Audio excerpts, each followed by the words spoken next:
Hi guys, this is Bo with We Heart Music Radio.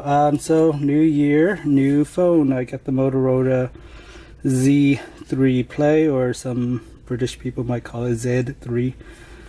Um, Now the thing with the tech or YouTube is trying to get some good information about these phones, and I really don't like these influencer who get these phones for free because they're not really paying for it, so they really don't understand the value of something like this. So this retails for 500, and they're always, they're comparing it to like the, I don't know, Apple, the I don't know, iPhone X or whatever, which is like $1,000, um, and they don't pay for these phones. They don't really care about price. But I'm a budget phone user, and this is actually on sale. You can get it for about $300. I think when they first came out, they were like 500. So I think that 500 is probably not worth it. Now the reason why I needed this phone is I kind of cracked my Essential phone, as you can see. So that's kind of it's still usable, but I needed a new phone. And one of the thing about buying a phone is, in America at least, is if you are there's basically two carriers. There's the GSM and there's CDMA, and unfortunately I am in the CDMA camp. So a lot of these phones I would need a basically a universally unlocked phone, which includes CDMA, a cellular,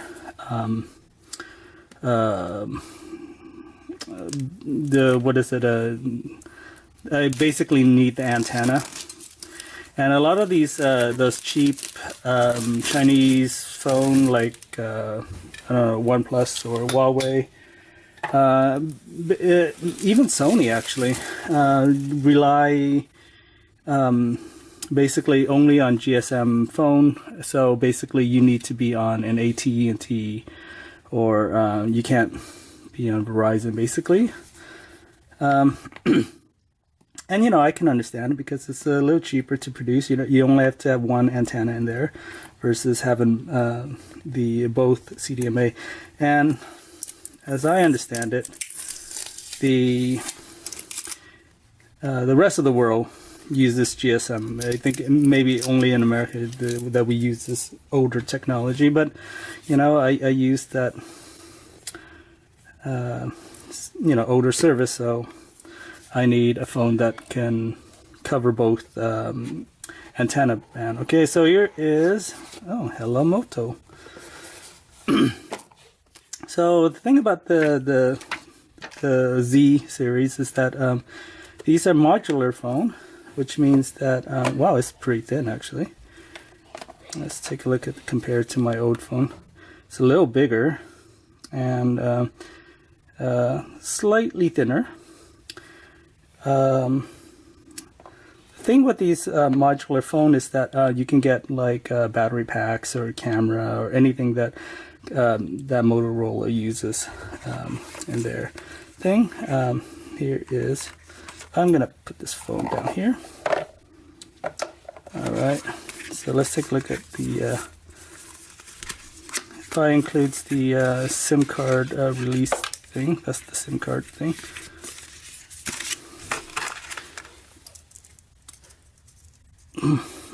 Sorry about that. Yep, it's a SIM card thing. I'll need that later. What else? So if you get the new edition of these, the Motorola, it does come with a battery pack. This is like there's no there's no phone jack, so they sent you an adapter, and then I don't know what this is. It looks like probably to keep wires. And then okay, so let's take a look at so it comes with the battery pack, which it's nice because this is actually going to add about 40 hours worth of battery to the phone. It's not charged or anything, there's no power. or no indicator. And unfortunately, I think it's gonna make the phone, actually it doesn't make the phone that big. I thought it would be a little fatter, but it doesn't look that bad. You take it off, you can tell it's by a couple millimeters. But anyway, so this is the fingerprint reader over here, volume rocker, and then the on-off button here. And it's not charged at all. Well, I'm gonna have to plug it in. But anyway, hope you enjoy this Motorola Z3 Play, and universally unlocked, so you can use it on pretty much any network, at least in America. Yeah, very excited about this phone, and like I said, for the value of the cost, which I paid $400, it's actually not bad for the size of it. And unfortunately, or fortunately, Motorola is going to continue to support this modular. They gave a commitment of 3 years, but third year's over, and it looks like the Z4, which is coming out this year. So this is basically last year's model.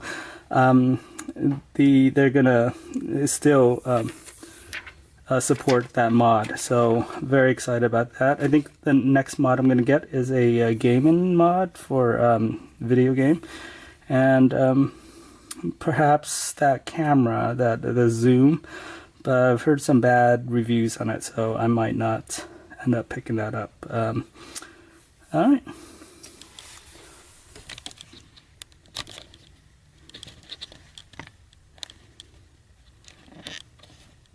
Hi guys, this is Bo again. So after testing out the Motorola Z Play 3, it kind of became apparent that the battery pack that came free with the stock or the current model is actually not the 40 plus hour battery pack that I thought was the that came with it, but it's actually still not bad. It's a lot thinner. And the one that came free only adds about, I would say, about 20 hours or a little less than 20 hours to the actual phone. But that's still very good, considering that the last phone that I had, or the last previous two phones I had, I can barely make it through the day, about 8 hours, and then have to get a charger as soon as I get home from a full day of work, and that's about 8 hours of just not even a lot of usage, just basically being in standby, and then I'm using it to check email during my breaks or whatever. With the battery pack and the Motorola Z3 Play currently. So I tested it from 6 a.m. and to it's about 7 p.m. right now, and the phone is telling me it's gonna die out in about 4 or 5 hours. So add that to I can't do math right now, but it's pretty good. I mean, it's more than 8 hours. I can tell you that for sure. And I've been it's a Saturday, so it's actually my day off, and I spent the whole day on the phone playing YouTube, doing my general stuff, playing music, just browsing the web, doing emails, just everyday usage out of the phone. I didn't do any cellular connection. I'm assuming that's probably going to be a lot worse when the cell antenna is pinging the cellular satellite or whatever. But it was all on Wi-Fi, so I don't know if that makes a big difference. But I'm assuming it's probably about the same. As far as battery life, it's very good. I still don't need to charge it. And the way the battery mod works is it's pretty interesting. It's when you charge the phone, it actually charges the battery once the phone is charged up to 100%. Then it'll start charging the battery mod. That is not the case with some of the other mods that I looked at online, which actually has its own dedicated USB-C port and everything, so you can charge the battery separately from the phone. And then, this one is a lot thinner. And I was actually really surprised how thin it is when you put it on. It's basically acts doubles as a kind of like like a cover or some kind of protection for your phone. So I actually didn't mind having it on. When you take off the mod, the phone is actually a lot thinner than you would think. And so I feel kind of like almost naked without any mod on the back of the phone. So having the phone by itself, it just feels really weird. I mean, it functions great as just a regular phone, but it's kind of bare and thin that it's almost it feels really weird. Basically, I do recommend if you're gonna get a Motorola, one of these Motorola Z, that you get some kind of mod for the back, just so it feels good in the hand. They do sell like these mods for basically just to provide protection, and they come in different colors and stuff, so you can probably make it look good. But they're basically useless mods. They're just there to just cover the back. And actually, I'm thinking of just getting one just for if I'm not using the battery pack. Once you use the battery pack, it's completely useless. Besides from adding that extra protection on your phone, so I might think about getting just one of these decal mod or whatever, and just sticking it back for just for regular phone use. But yeah, so I'm definitely thinking about getting more mods. I'm very excited about these mods. That gamepad, that's starting to look really good. I bought a bunch of I bought Time Quest, which requires kind of like a dual stick thumb. You can play it with the touch screen, but I like to see the full screen, so having dedicated buttons will work out really well. I do have an 8-bit DO controller that I can use in the meantime, and that's fine. But I kind of it's kind of like a hassle to bring a separate controller with the phone. With the mod, it's basically part of the phone, although it does add extra dimension to it. And so I guess we'll see once I get it in house and take a look at it closer. But that's something I'm kind of very excited about. And if you wonder about the Motorola family, it's actually not a bad company. I think it was originally owned by Google, and they put out some great products. And what is it?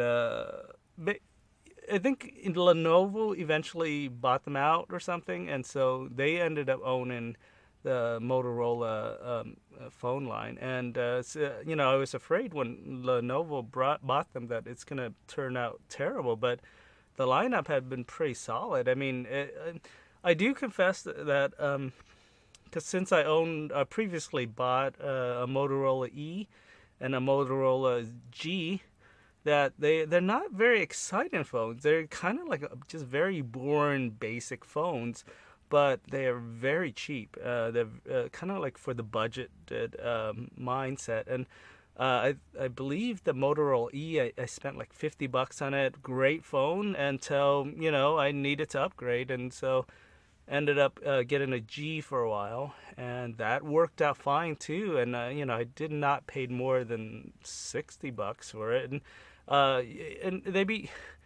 I think with the upgrade of the Z, it's almost like made the phone a little more exciting, especially with the mods. And there are other more powerful phone or more, I guess, more budgeted phone, but I think the Z, where it kind of stands out, is the mod. You can't get some of these great stuff that for example, getting that camera with the 10 zoom. That's just unheard of in a camera where most cameras don't even they do digital zoom, but that's not very good. I mean, that doesn't go as well as like a full optical zoom. So kind of keep that in mind if you're thinking about getting some kind of unique phone, I guess. And with the battery pack, like I said, adding on another I'm not gonna say 20 hours because I feel like it's probably adds only about, I want to say like 12 hours to the phone battery life. That's on in you know what it is about 20 hours, because if it adds on about 12 hours and your regular phone is gonna last about, let's say, 8 hours as by itself. Yeah, I guess. Anyway, but if you're thinking about that, um, then you know that because it's thin and small and it kind of is part of the phone. It doesn't. It's not like kind of like so. I'm gonna put this in perspective. I have battery, like external battery packs that you can juice up your phone if your phone gets too low. As kind of like an emergency, you have these standby packs of battery, and they're not really elegant. You have to they come with a dongle, and they're not, you have to sit there with the phone while it's charging. It's just not great. With the battery pack, it's just, like I said, it's just part of the phone. It's great. I mean, it's kind of hidden there. Now, I guess let me talk about a little bit how the mod work. Is that there's some options. You can have the mod always keep your regular battery life to 100%, so that it's slowly charging the phone as you use it, and it will always keep it at 100% until you deplete the battery pack. And once you deplete the battery pack, then your regular phone battery will start going down. And it's it doesn't last as long, but if you want to extend that life, what you can do is there's a different setting in the phone where you can charge it to up to 80% and keep it at 80% all the time until you deplete the battery pack. And then they said it'll last, your phone will last a little longer, basically, that way. That's the option I use. So like I said, I think it's great. I mean, if battery is a concern, this is really a great solution for a phone. Um, let's say, so who would want something with a long-lasting battery? Well, think about it. If you're traveling a lot, for work, whatever, and you're on a flight to another country, you don't have to charge your phone for basically the duration of the whole flight, which is, 20 plus hours. And, if you're on a plane anyway, your phone is likely in airplane mode or standby mode that will probably last a lot longer than the 20 hours that I said from general usage. And I think over time the battery would deplete as well. So I mean, that's just a case on these iPhone where over time the charge doesn't keep as long, and it basically slows down your phone. And so a solution to that is that Apple replaces these batteries, and then suddenly your phone is great again because the software is basically taking more advantage of the power and the battery. But I guess with these mod, I guess what you can do is just maybe just buy additional ones. But anyway, I don't see myself buying additional mod battery pack. I think, like I said, I'm probably gonna get more mods to check out, and right now it's kind of limited. I think there's a projector that I'm kind of interested in getting. Just trying to think if I would want to bring over, say, a movie and then do a projection that way and see how that works out. But really don't have a need for it. I think the target audience for that is probably like businesses or business people where they want to show off their PowerPoint, and the PowerPoint is on their phone, and they can do that projection thing that's really slick. That's really cool. What else? There is the boombox for additional audio. So I guess you can bring that, impress your friend, play a party mix. That is cool if that is your thing.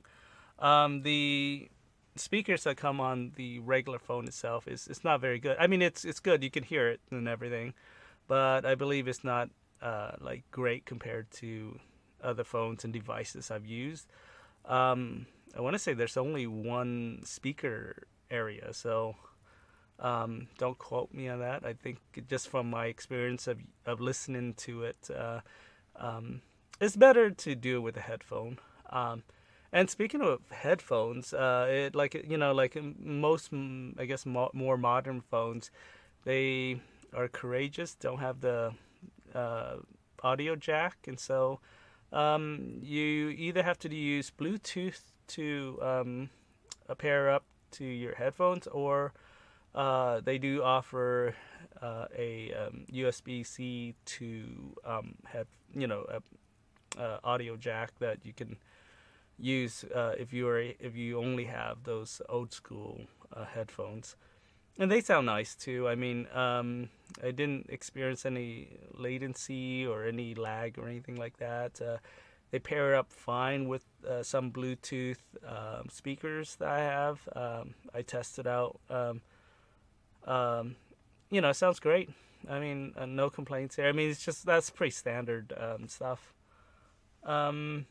Another mod I thought about getting is probably the well, let's say it's very limited right now, and so I guess there's not a lot of makers that's kind of in this market to make these mods, because if you think about it, it's probably a very small market. I mean, the people that is using this very specific phone.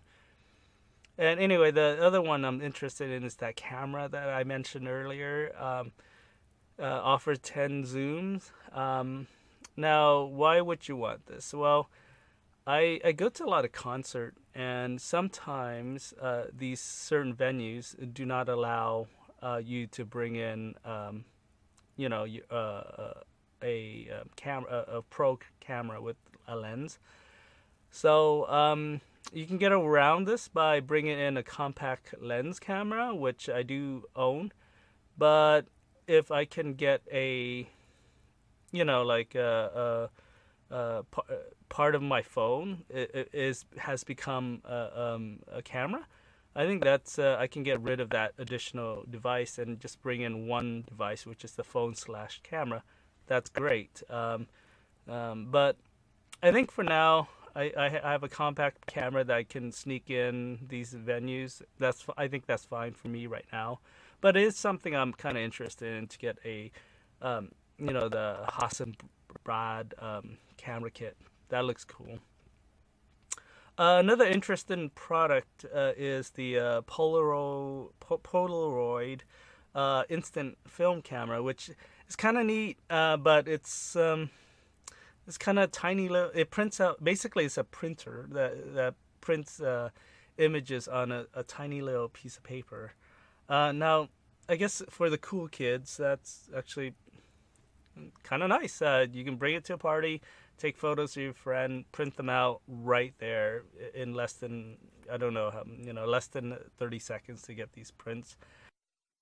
I personally can't see myself getting one of these, but it might be really cool to play around with.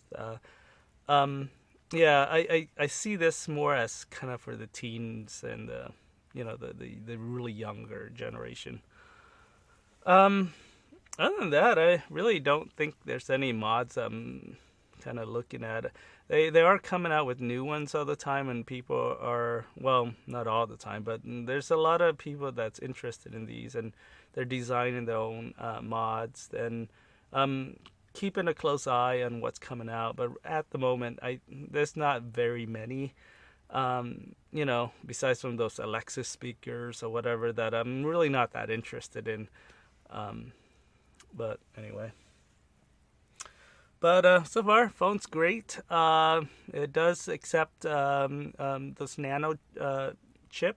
So if your phone uses a Nano chip, or if you have a big SIM card, You can cut it down to, the standard nano size SIM card, and then you can use it in this phone. But I'm probably not going to recommend that. I think most phone company, what you can do is buy another chip from them or upgrade the chip, and then and activate your new number on that smaller SIM card, and then use it on your new phone. What I did is I have previously used the Nano Chip for the last like 4 generation of my phone.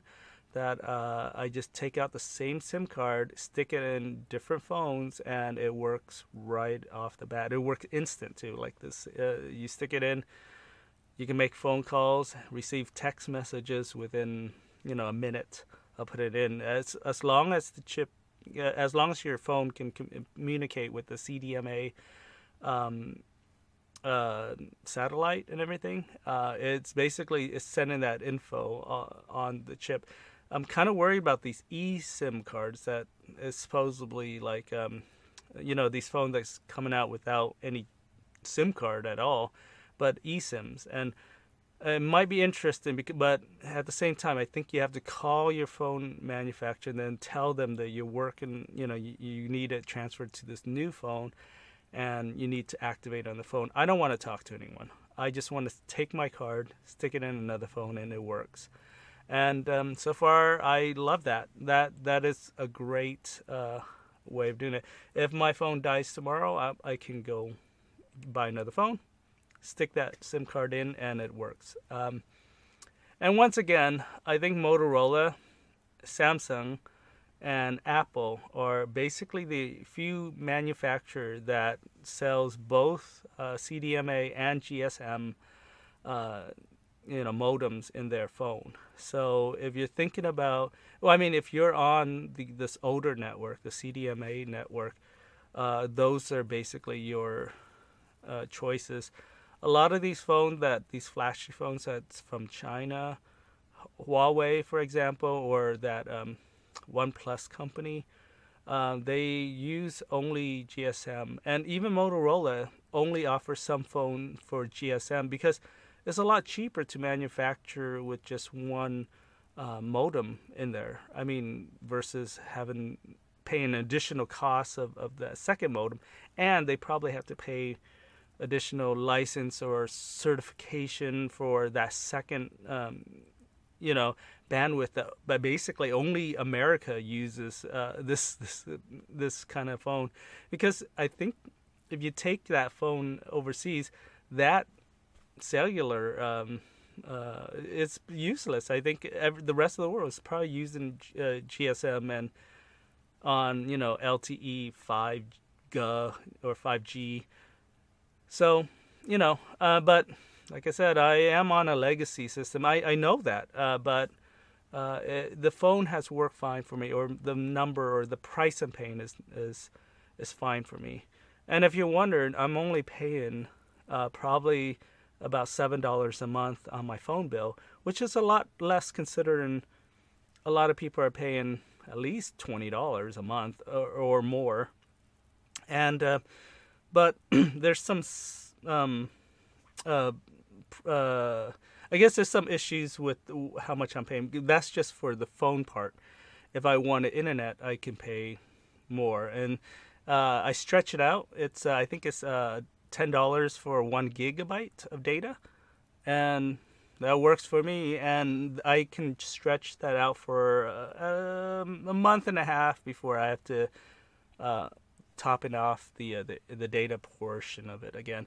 But I don't use data all that much outside of my Wi-Fi network.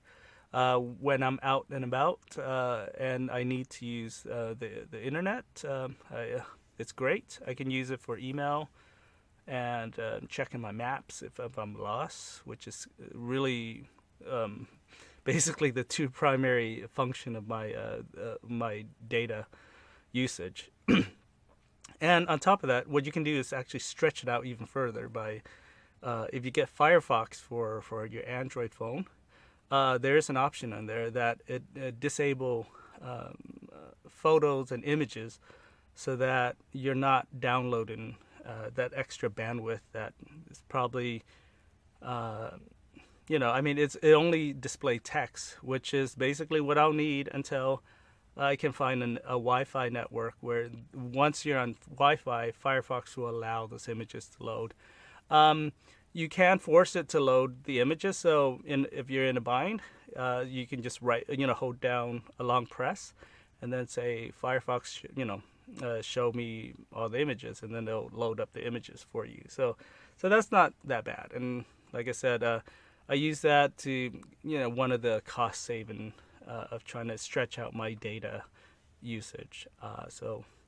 I have owned and used an iPhone before as well. And iPhone is very, let's just say that you don't really have a lot of freedom when you're on an iPhone. But it's iPhones are simple to use, and they don't offer a lot of choices, but it works great. I mean, I think the iPhone is it's a premium product basically, but it's something I really don't want to pay like $1,000 for one of the phones, and then be restricted to a lot of stuff. And like I said, I've used an iPhone before. I think they're great, but at a cost. And anyway, with the Android so far, I've basically have not never.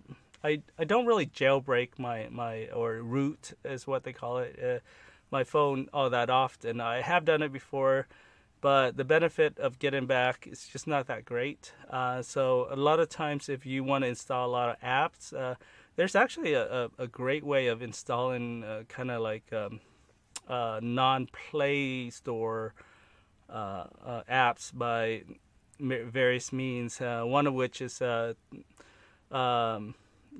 getting the APK files, and then put it on your Google Drive, and then from if you get any kind of browser or file explorer, you can just log into your Google Drive and install these so-called illegal APK files, and they'll install on your phone if you grant it access to allow it to install from a third party.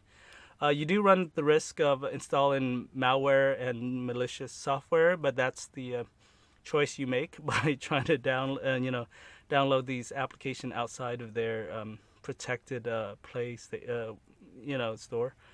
But I do that because there's certain software that's just never going to be available officially on the Play Store, which includes kind of like ad blockers, which, like I said, I don't want to download ads when I'm out in the road, because that's just going to take my data that I pay very little for, that I don't want to pay anymore. And what else? Other than that, anyway, that's just a whole different subject matter altogether.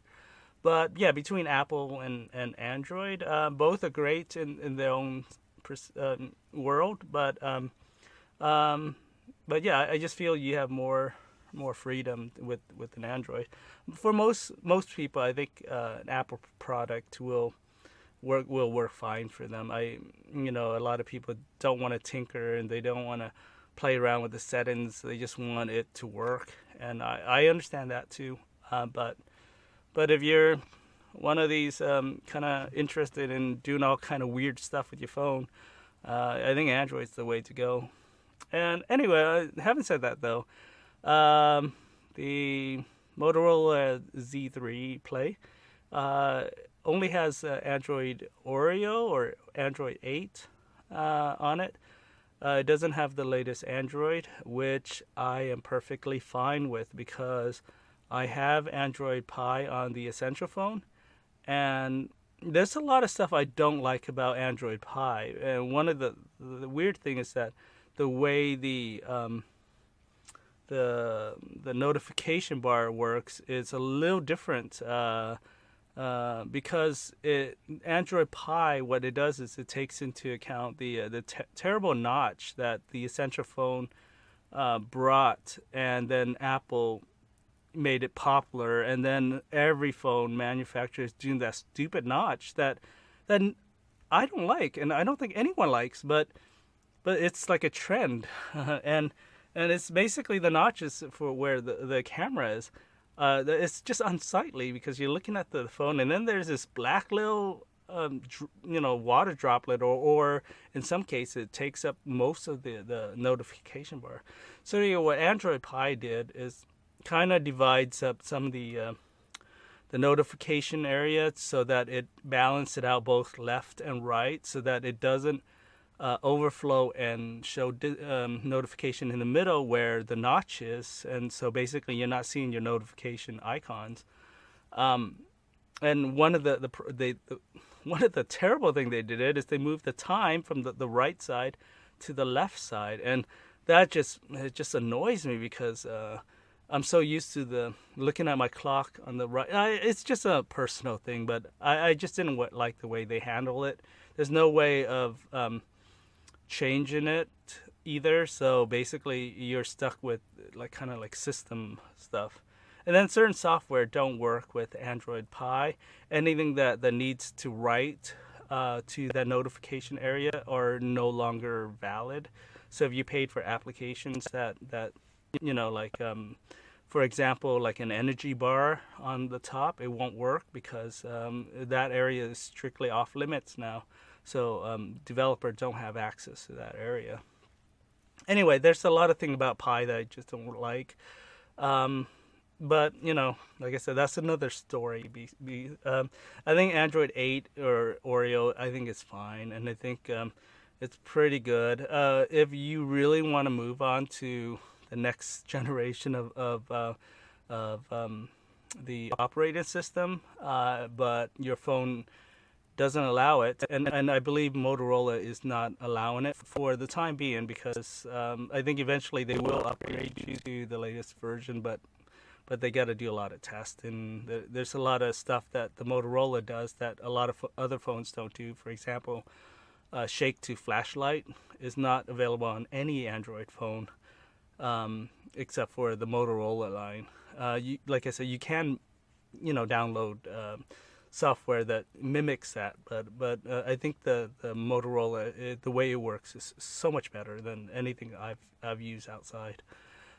Anyway, if you're interested in getting the latest version but can't get it on your phone, there are a lot of launchers out there that kind of will make appearances of the new operating system, and one of them, I believe, is called the Action Launcher, which I have running on my phone.